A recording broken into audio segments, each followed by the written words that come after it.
వారిని మంత్రి పదవి వరించలేదు. ఎవరి ప్రాంతం నుంచి ఎమ్మెల్యేలైనా మంత్రులయ్యే అవకాశం రాలే, మనకు నిధులు తెచ్చే అవకాశం రాలే.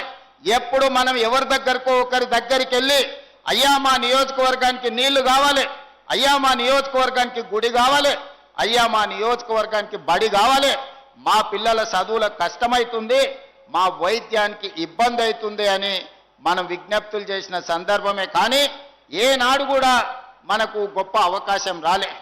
ఈనాడు 2009లో మొట్టమొదటిసారి మీరు ఆశీర్వదించి ఆనాడు 7500 ఓట్లతో ఎమ్మెల్యేగా గెలిపిస్తే 2014 వరకు గ్రామాలకు రోడ్లు, తాగునీరు, అదేవిధంగా కాలిపోతున్న ట్రాన్స్ఫార్మర్లు, పేలిపోతున్న మోటార్లను మనం ఈరోజు అద్భుతంగా నాడు చేసుకుంటే 2014లో మళ్ళీ 15000 ఓట్లతోని రెండవసారి ఎమ్మెల్యేగా గెలవడం జరిగింది. 2018లో అనుకోని విధంగా కొడంగల్లో ఓడిపోతే మీరందరూ మళ్ళీ మల్కాజ్గిరి పార్లమెంటు నిలబడ్డప్పుడు ఊర్లలో నుంచి సర్ది కట్టుకొని తోప ఖర్చులు మీరే జేబులో పెట్టుకొని రూపాయి ఆశించకుండా వేలాది మంది ఇక్కడి నుంచి మల్కాజ్గిరి పార్లమెంట్ నియోజకవర్గంలో కార్యకర్తలు కష్టపడి మల్కాజ్గిరిలో పార్లమెంటు సభ్యుడిగా గెలవడానికి మీరందరూ కష్టపడి గెలిపించారు. పార్లమెంటు సభ్యుడిగా గెలిచిన నాకు పిసిసి అధ్యక్షుడిగా తెలంగాణ రాష్ట్ర ఎన్నికలు నిర్వహించే బాధ్యత చిన్న వయసులోనే అవకాశం వచ్చింది.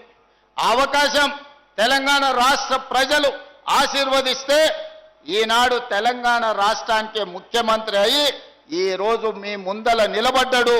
మీ బిడ్డ, కొడంగల్ బిడ్డ ఈనాడు ప్రయోజకుడై తెలంగాణ రాష్ట్రానికి నాయకత్వం వహించి అత్యంత అనుభవజ్ఞులైన దామోదర్ రాజనరసింహ గారి నుంచి మొదలు పెడితే ఉద్దండులు ఎంతో మంది మంత్రివర్గంలో ఈరోజు సభ్యులుగా ఉన్నారు.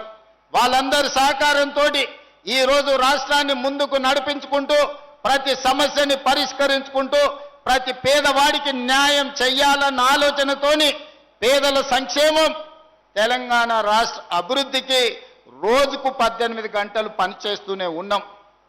కానీ ఈనాడు ఇంకా సమస్యలు ఉన్నాయి. సాగునీరు కావచ్చు, తాగునీరు కావచ్చు, విద్య కావచ్చు, వైద్యం కావచ్చు, పేదలకు అందించే రేషన్ కార్డు కావచ్చు, ఇందిరమ్మ ఇండ్లు కావచ్చు, షాదీ ముబారక్ కావచ్చు, కళ్యాణ లక్ష్మి కావచ్చు, రైతు రుణమాఫీ కావచ్చు, రైతు భరోసా కావచ్చు, సన్న బియ్యం కావచ్చు, అదే విధంగా ఫీజు రియంబర్స్మెంట్ కావచ్చు. ఇలా చెప్పుకుంటూ వెళ్తే ప్రతి పథకాన్ని మా ఆడబిడ్డలకు అక్కడ పాలపిట్ట రంగులో ఈరోజు చీర పండుగ పూట సారె పెట్టినట్టు పెడితే మా అక్కలు చాలా మంది ఇవాళ ఇందిరమ్మ చీరలు కట్టుకొని వచ్చిండ్రు. ఇవన్నీ కూడా పేదల సంక్షేమం కోసం, పేదల అభివృద్ధి కోసం, పేద విద్యార్థుల చదువుల కోసం, పేదల వైద్యం కోసం ఈరోజు మన ప్రభుత్వం పనిచేస్తుంది. ఒకప్పుడు బడికి పోవాలంటే కొడంగల్లోళ్ళు తాండూరు పోయేది, బొమ్మరాజ్పేటోళ్ళు పరిగి పోయేది, మద్దూరోళ్ళు నారాయణపేట పోయేది, దౌలతాబాద్ వాళ్ళు ఓసారి పోతే పరిగి లేకపోతే తాండూరు పోయేది, కోజికోళ్ళేమో మహబూబ్నగర్ పోయేది. పిల్లలు చదువు అంటే మన వాళ్ళు మహబూబ్నగరో నారాయణపేటో లేకపోతే పరిగో తాండూరు ఏది కాకపోతే పట్నం వలసపోయేది. మా లంబాడి సోదరులు లేకపోతే పూణే, బొంబాయి వలసపోయి అక్కడ చదువుకున్నారు. చదువుకోవడానికి బడి లేదు మనకు. ఆనాడు పూజలు చేసుకోవడానికి గుడి సరైన వసతులు లేవు. సాగునీరు సంగతి మనకెన్నడూ ఆలోచన కూడా రాలే. తెలంగాణలోనే ఎత్తైన ప్రాంతం చంద్రవంచ దగ్గర 624 FRL లెవెల్ ఉన్నది. తెలంగాణలో హైయెస్ట్ ప్రాంతం లక్ష్మీదేవిపల్లి తర్వాత కొడంగల్ ప్రాంతంలోనే ఎత్తైన ప్రాంతం. ఈ ప్రాంతానికి నీళ్లు వచ్చే అవకాశం లేదు. కృష్ణానది జలాలు మన పక్కన పోతున్నా మన కొడంగల్కు నీళ్లు వచ్చినా నీళ్లు తెచ్చిన ఆలోచననే లేదు. అయితే కందులు వండించుకోవాలి, లేకపోతే మా పేదోళ్ళు కల్తీ కళ్ళు దాగి బతకాలి. ఈ రెండు తప్ప మాకు ఇంకోటి తెలియని పరిస్థితి. కొడంగల్లో ఒడ్లు పండించేది కానీ సన్న బియ్యం తినలేని పరిస్థితులు. బండకప్పు ఇండ్లు, ఇందిరమ్మ ఇండ్లు ఇచ్చినా అమాయకత్వంతో బండకప్పులు కప్పుకున్న ఇండ్లే ఈరోజు గ్రామాలలో కనిపించేది. అక్కడి నుంచి ఇవాళ ఏ ఊరికి రోడ్డు పోవాలన్నా, ఏ తండాలకు మా శంకర్ నాయక్ చాలా మంది ఉన్నారు, తండాలకు పోవాలంటే మా దేశ నాయకుని తండాలకు పోవాలంటే బండి మీద అంటే బండి మీద ఏడో సార్ దిగి నడుచుకుంటూ వాళ్ళు మనకు రోడ్లు ఎక్కడి సార్ అనేటోళ్ళు. ఆనాడు ఆ పరిస్థితి. ఇవాళ బొమ్మరాజ్పేటలో దాదాపుగా 70 చిన్న చిన్న తాండాలు ఉంటే ప్రతి తాండాకి రోజు రోడ్డు వేసుకునే పరిస్థితి వచ్చింది. ప్రతి గ్రామ పంచాయతీకి రోడ్డు వేసుకునే పరిస్థితి వచ్చింది. ఇవాళ కోస్గిలో కానీ ఎక్కడికి వెళ్ళినా ఆయల్లో సగం దూరం దిగి నడుచుకుంటూ పోయేది ఎన్నికల ప్రచారం అంటే. మరి ఇవాళ పరిస్థితుల మార్పు వచ్చిందా లేదా? మా సర్పంచ్ సాబులు అందరు లీడర్లు అందరు నా ఎదురుగా వేదిక ముందు వాళ్ళు ఉన్నారు. వాళ్ళ కష్టంతోనే ఇవాళ నేను ఈడున్నా. వేదిక మీద జాగ సరిపోక మిమ్మల్ని కింద కూర్చోబెట్టారు తప్ప మీ కష్టాన్ని మీ శ్రమను తక్కువ చేసి చూసే సమస్యనే లేదు. మీరందరూ ఆడు సుధాకర్ ఉన్నా లేకపోతే శ్రీశైలం ఉన్నాడు, చాలా మంది ఆడ ముందలు ఉన్నారు, సాగర్ ఉన్నారు, అందరు ఉన్నారు. మీరందరు కష్టపడితేనే ఇవాళ మనం ఈ స్థాయికి వచ్చినాం. రాష్ట్ర స్థాయిలో ఈరోజు కొడంగల్కు పెద్ద కూర్చేసి పెద్ద పెద్దోళ్ళు మనల్ని కూర్చోబెట్టిండ్రు. మరి ఇవాళ మిత్రులారా మీరు ఆలోచన చేయండి, మనకి ఇంకా పనులు కావాలి. మా దామోదరానికి విజ్ఞప్తి, జిల్లా ఇన్ఛార్జి మంత్రి పెద్ద మనసు ఉన్నోడు, అవగాహన ఉన్నోడు, అందుకే జిల్లా ఇన్ఛార్జి మంత్రిగా దామన్నను మనం తెచ్చుకున్నాం. మా మక్తల్ నారాయణపేట కొడంగల్ ప్రాజెక్టును పూర్తి చేస్తే మా శ్రీహరి నియోజకవర్గం, మా నారాయణపేట, మా కొడంగల్కు ఇవాళ కృష్ణానది జలాలు రావాలి. ఏడాదిన్నర తిరిగే లోపల మీరు ఎట్టి పరిస్థితుల పనులను పూర్తి చేసి కృష్ణానది జలాలు కొడంగల్ భూములు తడవాలి. మీరు స్వయంగా ప్రతి నెల సమీక్ష చెయ్యాలి. భూసేకరణ మొత్తం చేసినాం, అనుమతులు అన్ని తెచ్చినాం, ఇక పనులు ముందుకు పోవాలి. భూసేకరణ సమయంలో చాలా రకాల సమస్యలు సృష్టించారు. శ్రీహరికి ఒక్కటే మాట చెప్పిన, నిన్ను మంత్రిని చేసింది రాష్ట్రమంతా తిరగనికే కాదు. మక్తల్ నారాయణపేట కొడంగల్ ఎత్తిపోతల పథకం భూసేకరణ పూర్తి చేస్తేనే నువ్వు పట్నం దిక్కు రావాలి, లేకపోతే ఊర్లోనే ఉండాలి. నువ్వు మంత్రివి కాదు, నువ్వు సర్పంచ్ అనుకొని కింద కూర్చొని పేదోళ్లతో మాట్లాడి పని చేయమంటే 15-20 రోజుల్లోనే 98% భూసేకరణకు ప్రజల్ని ఒప్పించి సంతకాలు పెట్టించి నెల తిరిగే లోపల మంత్రి శ్రీహరి గారు అక్కడ కూర్చొని, శివకుమార్ రెడ్డి అక్కడ కూర్చొని మొత్తం భూసేకరణ చేపించి ఇవాళ ఏ అడ్డంకి లేదు. నిధులు ఎప్పుడు కావాలనే సగం రాత్రైనా విడుదల చేయడానికి నేను సిద్ధంగా రెడీగా ఉన్నా. మరి ఇవాళ కృష్ణానది జలాలతోని 1.5 ఎకరాలకు మక్తల్ నారాయణపేట కొడంగల్ వరకు మా అన్ని మండలాలకు మద్దూరు, దౌలతాబాదు, కోస్గి, కొడంగల్, బొమ్మరాజ్పేట చెరువు వరకు ఈ రోజు నీళ్లు తెచ్చుకునే అవకాశం ఉంది. మా సర్పంచులు కానీ మా స్థానిక నాయకత్వానికి నా విజ్ఞప్తి ఒక్కటే, పనులు ఎంబడి శ్రీహరి గారిని, దామోదర్ అన్న నువ్వు నిద్రపోనీయకండి. పట్నం వచ్చినప్పుడల్లా పోయి ఆ సార్లకు నమస్కారం పెట్టురు, సార్ మా కృష్ణా నీళ్ళు ఏమైనాయి, మా నీళ్ళు ఎప్పుడు వస్తాయి సార్ అని అడుగురు. గుర్తు చేయాలి. వడ్డించేటోడు మనోడైనా ఓ ముద్ద ఎక్కువ పెట్టాలంటే మనం పోయి గుర్తు చేయాలి, లేకపోతే కడుపు నిండినట్టు ఉంది పెట్టాల్సిన అవసరం లేదు అనుకుంటారు.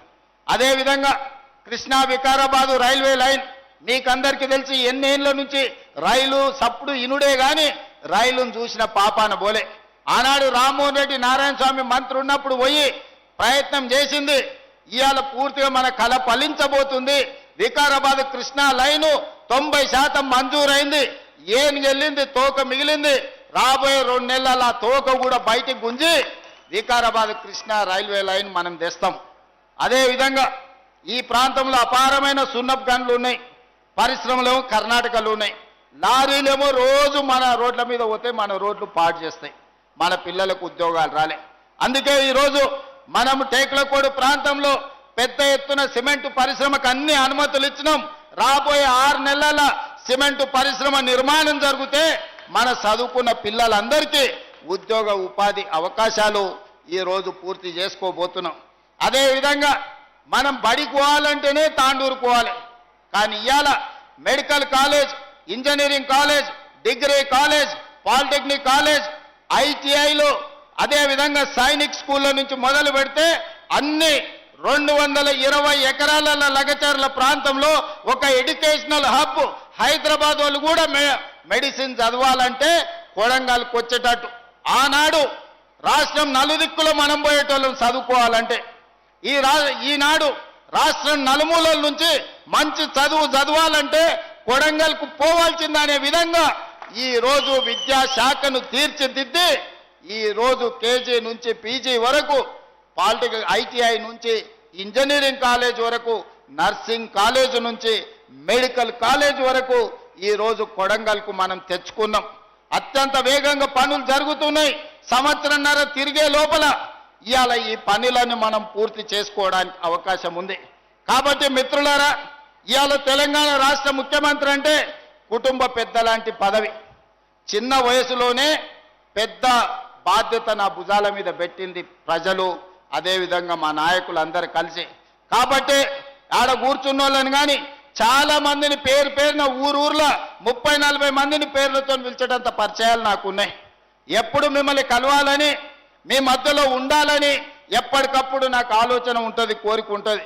కానీ రాష్ట్ర స్థాయి సమస్యల్ని పరిష్కరించి రాష్ట్రం నలుమూలలో తిరిగే ప్రయత్నంలో కొంత సమయం కొడంగల్కు వచ్చే దాంట్లో కొంచెం వెనక ముందు అవుతుంది. మీరే కథానాయకులై గ్రామాన రాజకీయాలు పక్కన పెట్టుండ్రి. ఎన్నికలు వస్తుంటాయి, పోతుంటాయి. 75 ఏళ్ల నుంచి ఎన్నోసార్లు పోటీ చేసినాం. ఎన్నోసార్లు గుడెన్న గెలిచింది, లేకపోతే గడెన్న గెలిచింది. ఎవరు గెలిచినా అధికారంలో మనం లేకపోవడం వల్ల, కొడంగల్కు పెద్ద కుర్చీ లేకపోవడం వల్ల మనకు నీళ్లు తెచ్చుకోలేకపోయినాం, నిధులు తెచ్చుకోలేకపోయినాం, బడి తెచ్చుకోలేకపోయినాం, గుడి కట్టుకోలేకపోయినాం. మరి ఇవాళ మీ ఆశీర్వాదంతో పెద్ద కుర్చీ కొడంగల్కు కదిలొచ్చింది. మరి ఈ 10 ఏళ్ళు మీరందరూ కలిసికట్టుగా ఉండాల్సిన అవసరం ఉంది. మళ్ళా 100 ఏళ్ళు రాజకీయం చేసుకుందాం. 2034 వరకు మన కొడంగల్ నియోజకవర్గంలో రాజకీయాలు, గుంపులు, గ్రూపులు పక్కన పెట్టండి. మనం కలిసి కట్టుగా పని చేసుకుంటేనే రాష్ట్రానికి దేశానికి ఆదర్శంగా కొడంగల్ని మనం తీర్చిదిద్దుకున్న వాళ్ళం అవుతాం. ఇవాళ దేశంలో ఒక నియోజకవర్గం ఎట్లా అభివృద్ధి జరగాలి అని అంటే కొడంగల్ పోయి చూసి రావాలి అని అనుకునేటట్టు ఉండాలి. గానే మా కిషన్ నాయక్ ఉన్నాడు, సార్ మా ఊరికి కరెంటు లేదు, సబ్ స్టేషన్ ఇస్తే నీకు మంచిగా ఏంది ఆటను కోసి దావత్ ఇస్తాను. మరి ఆయన ఒక సబ్ స్టేషన్ కోసం ఎక్కడెక్కడనో తిరిగి కన్నోళ్ళ కాళ్ళు పట్టుకొని ఆయన తెచ్చిన. ఇవాళ ఒక్కటి కాదు 100 కావాలంటే మనం సంతకం పెట్టుకుంటే అయితే ఒక్క సబ్ స్టేషన్ కోసం ఆయన కన్నమ్మ కష్టాలు పడాల్సి వచ్చిందారే మా కిషన్ నాయక్ అడిగే మరి ఎట్లనైనా చేయాలి కదా ఆ తండాలకు అని. మరి ఆయన సబ్ స్టేషన్ తెచ్చుకున్నాం. ఒక్కటి తెచ్చుకుంటే పెద్ద విజయం అన్నట్టు అనిపించింది. ఇవాళ 400 kV సబ్ స్టేషన్ పరిగికి తెచ్చుకున్నాం. ఇవాళ పెద్ద ఇండస్ట్రియల్ పార్క్ 2000-3000 ఎకరాలల్లా పెద్ద పరిశ్రమలు దేనికే ఇవాళ మనము లగచర్ల దగ్గర మనం పెద్ద పరిశ్రమలే కట్టుకుంటున్నాం. డైరెక్ట్ కోస్గి నుంచి ఇంటర్నేషనల్ ఎయిర్పోర్ట్ వరకు 300 ఫీట్ల రోడ్డు ముంబై, పూనా ఎట్లుంటుందో అంత గొప్ప రోడ్డు ఇవాళ మనం తెచ్చుకుంటున్నాము. ఇవాళ కొడంగల్ చౌరస్తా ఆ ఎల్ల ఎట్లుండే ఇవాళ ఎట్లా తయారవుతుంది. ఆ ఎల్ల ఈ గుడికాడికి వస్తే ఎన్ని సందులు, ఎన్ని గొంతులు, ఎన్ని గుంతలు ఎట్లుండేనో మీరందరూ చూసారు. ఇవాళ మనం కట్టుకోబోతున్న గుడి నమూనా ఆ పక్కన కనిపిస్తుంది. అందుకే మిత్రులారా, ప్రతి ఊర్లో చిన్న సమస్యలు ఉంటాయి, భిన్నమైన అభిప్రాయాలు ఉంటాయి, అక్కడక్కడ భేదాభిప్రాయాలు కూడా ఉంటాయి. కానీ నా సూచన ఒక్కటే, రాజకీయాలకు అతీతంగా మనం వ్యవహరించాలి. మనందరం కలిసికట్టుగా ఉండాలి. మీరందరూ కలిసికట్టుగా ఉంటే ఎన్ని 100 కోట్లైనా ఇవాళ మన దగ్గరికి తెచ్చుకునే పరిస్థితి మన చేతిలో ఉంది. దౌలతాబాద్లో వెంకటేశ్వర స్వామి గుడి ఆయల నుంచి కళ్ళలు కాన్నాం దౌలతాబాద్ చెరువు మీద కట్టాలని. కోస్గిల వేణుగోపాల స్వామి మా నరేందర్ మున్సిపల్ చైర్మన్ ఈయనే ఉండు. ఆయన సర్పంచ్ అవతల దిక్కున్నా, నేను ఎమ్మెల్యే యువతల దిక్కున్నా దానికి ఏదైనా చేయాలని అనుకున్నాం. ఆ విజయ్ కుమార్ ఎంపీటీసీ కూడా ఇవాళ వేదిక మీదనే ఉన్నాడు. ఇంతమందిని కోరుకున్నాం. రాఘవేందర్ వాళ్ళ ఊర్లకే రానిచ్చేటోడు కాదు నన్ను ఎన్నికలప్పుడు ప్రచారానికి పోతే చంద్రవంశం. మరి ఇవాళ అందరూ ఈడనే ఉన్నారు. వేణుగోపాల స్వామి గుడి కట్టుకుంటున్నాం, పాలిటెక్నిక్ కాలేజ్ కట్టుకున్నాం, కోస్గి చౌరస్తా పెంచుకున్నాం, రోడ్లు వైడనింగ్ చేసుకుంటున్నాం. మనకు గుండుమాల్లో మోడల్ స్కూల్ తెచ్చుకున్నాం. ఆయన సురేష్ వాళ్ళందరూ నిలబడితే ఇవాళ నేను ఒకటే మాట చెప్పదలుచుకున్నా, మీరందరూ నిలబడ్డారు కాబట్టి నేను ఏడ పోయొచ్చినా మీరందరూ ఈడ కూర్చొని చక్కదిద్దిండ్రు కాబట్టి ఇవాళ మనం ఇంత గొప్ప అవకాశం వచ్చింది. ఇవాళ మనం అభివృద్ధి చేసుకునే పరిస్థితులు అనుకూలించినాయి. కాబట్టి చిన్న సమస్యలు పక్కన పెట్టుర్రి. ఈరోజు విద్య, ఈరోజు వైద్యం, ఈరోజు సంక్షేమం, ఈరోజు ఇందిరమ్మ ఇండ్లు, ఈరోజు సన్న బియ్యం, పేదలకు రేషన్ కార్డు, ఇవాళ మనకు సాగునీరు, కృష్ణానది జలాలు, మక్తల్, నారాయణపేట, కొడంగల్ నీళ్లు సాధించుకునే అవకాశం వచ్చింది. రైల్వే లైన్ తెచ్చుకునే అవకాశం వచ్చింది. సిమెంట్ ఫ్యాక్టరీలు కట్టుకునే అవకాశం వచ్చింది. దేశంలో ఉండే గొప్ప గొప్ప పరిశ్రమలు రాబోయే 2 ఏళ్లలో కొడంగల్లో పెట్టే ఏర్పాటు ఇవాళ పెద్ద ఎత్తున జరుగుతుంది. మరి ఇన్ని పనులు జరిగినాయంటే మీ బిడ్డ పెద్దోడైంది కాబట్టి, మీ బిడ్డ ప్రయోజకుడైంది కాబట్టి 2009లో మీరు నాటిన మొక్క ఈరోజు పెద్ద చెట్టు అయి పండ్లు కాస్తున్నాయి. ఆ చెట్టును కాపాడుకున్న బాధ్యత మీది. ఆ చెట్టుకు కంచేసి కాపాడితేనే 10 కాలాల పాటు ఈ కొడంగల్ నియోజకవర్గం ఎక్కడికి వెళ్ళినా కూడా మా వాడు ఈరోజు ఈ స్థాయిలో ఉన్నాడు, మేము ఏడికెళ్ళినా తలెత్తుకొని నిలబడతామని ఈరోజు మనందరం మాట్లాడుకునే పరిస్థితి.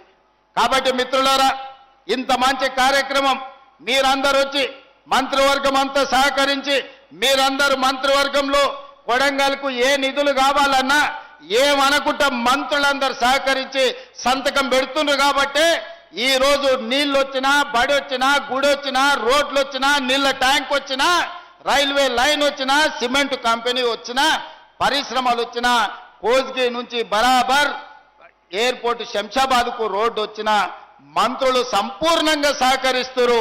మరి మీరు ఆ మంత్రులకి ఏమి ఇచ్చినా రుణం తీర్చుకోలేరు. కాబట్టి పెద్ద ఎత్తున సప్పట్లు కొట్టి మా అక్కలకు చీరలు, కుట్టు మిషన్లు ఏమిచ్చినా ఆ మంత్రులందరూ సహకరిస్తారు. మరి ఈడున్న మంత్రులకు కాదు, హైదరాబాద్లో ఉన్న ఉప ముఖ్యమంత్రి ఆర్థిక శాఖ బట్టి విక్రమార్క నుంచి మొదలు పెడితే సాగునీటి పారుదల శాఖ మంత్రి ఉత్తమ్ కుమార్ రెడ్డి వరకు వినిపించాలి. గట్టిగా సప్పట్లు కొట్టాలి, ఇంకా గట్టిగా.